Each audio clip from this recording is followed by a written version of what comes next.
Mungkin ada beberapa teman-teman yang bertanya, kenapa sih udah melamar ke banyak tempat tapi selalu gak ada panggilan? Udah keluar modal banyak buat ngeprint, cetak foto, fotokopi dan modal bensin buat keliling titik-titik lamaran tapi hasilnya selalu nihil.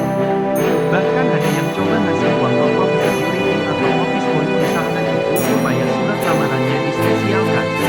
Berikut apa-apa saja yang harus diperhatikan dalam melamar pekerjaan. Nomor 1. Pahami kemampuan diri. Kebanyakan orang yang melamar kerja itu asal masukin lamaran. Isinya memohon untuk dipekerjakan dengan posisi atau jabatan apa saja yang penting hijau. Hal itu sangat keliru dan kurang berkelas. Lebih baik fokus saja pada skill yang dimiliki atau fokus pada apa yang kita inginkan. Misalnya setelah nonton film The Pursuit of Happiness kita jadi terinspirasi untuk menjadi marketing yang hebat, maka mulailah pelajari tentang bagaimana menjadi marketing yang baik. Dengan begitu secara tidak disadari kita sudah belajar punya visi dan misi. Nomor 2. Pastikan perusahaan yang kita lamar sedang membuka lowongan. Tidak semua perusahaan yang kita inginkan itu buka lowongan pekerjaan. Apalagi kalau kita gak punya info dari teman yang kerja di situ. Memang bisa juga sih kita untung-untungan, tapi Mimin tidak rekomendasikan. Jangan sampai surat lamaran yang sudah kita buat dengan modal pinjam atau minta ke orang tua jadi sia-sia. Bijaklah dalam memberikan surat lamaran pekerjaan karena dalam surat lamaran itu terdapat data-data pribadi kita. Nomor 3. Membuat surat lamaran pekerjaan. Setelah mempelajari nomor 1 dan 2, inilah tahap yang juga sangat menentukan yaitu membuat surat lamaran dan daftar riwayat hidup atau CV.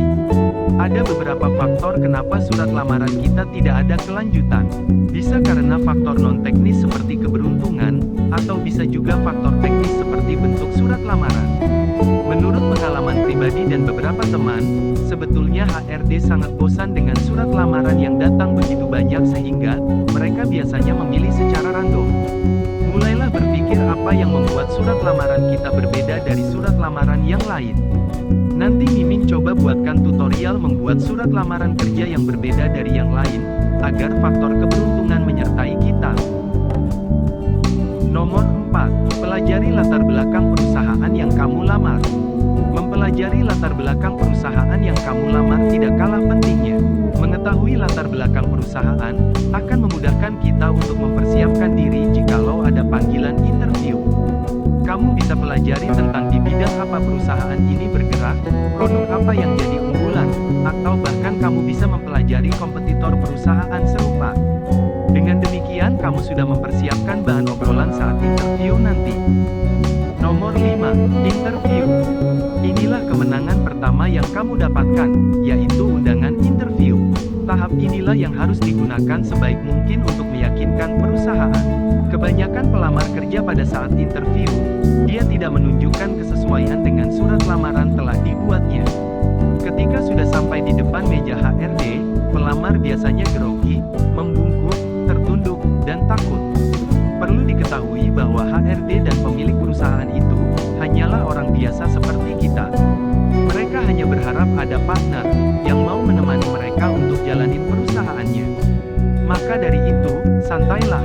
Jangan merasa rendah diri tapi tetap hormat dan jaga kesopanan.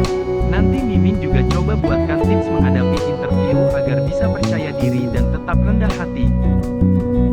Nomor 6. Berdoa. Sumber kekecewaan adalah karena kita terlalu banyak berharap kepada selain Allah Subhanahu wa Ta'ala. Yakinlah rejeki sudah diatur oleh Allah Subhanahu wa Ta'ala.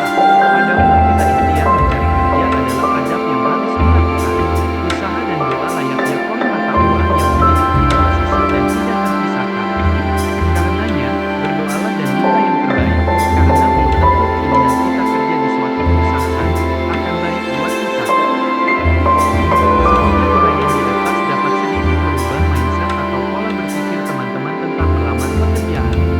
Pemilik perusahaan punya perusahaan, pelamar punya skill dan kemampuan, maka perusahaan dan pelamar dapat saling mengisi. Semoga teman-teman semua dapat menggapai cita-cita yang diharapkan serta dapat hidup yang lebih baik. Amin ya robbal alamin.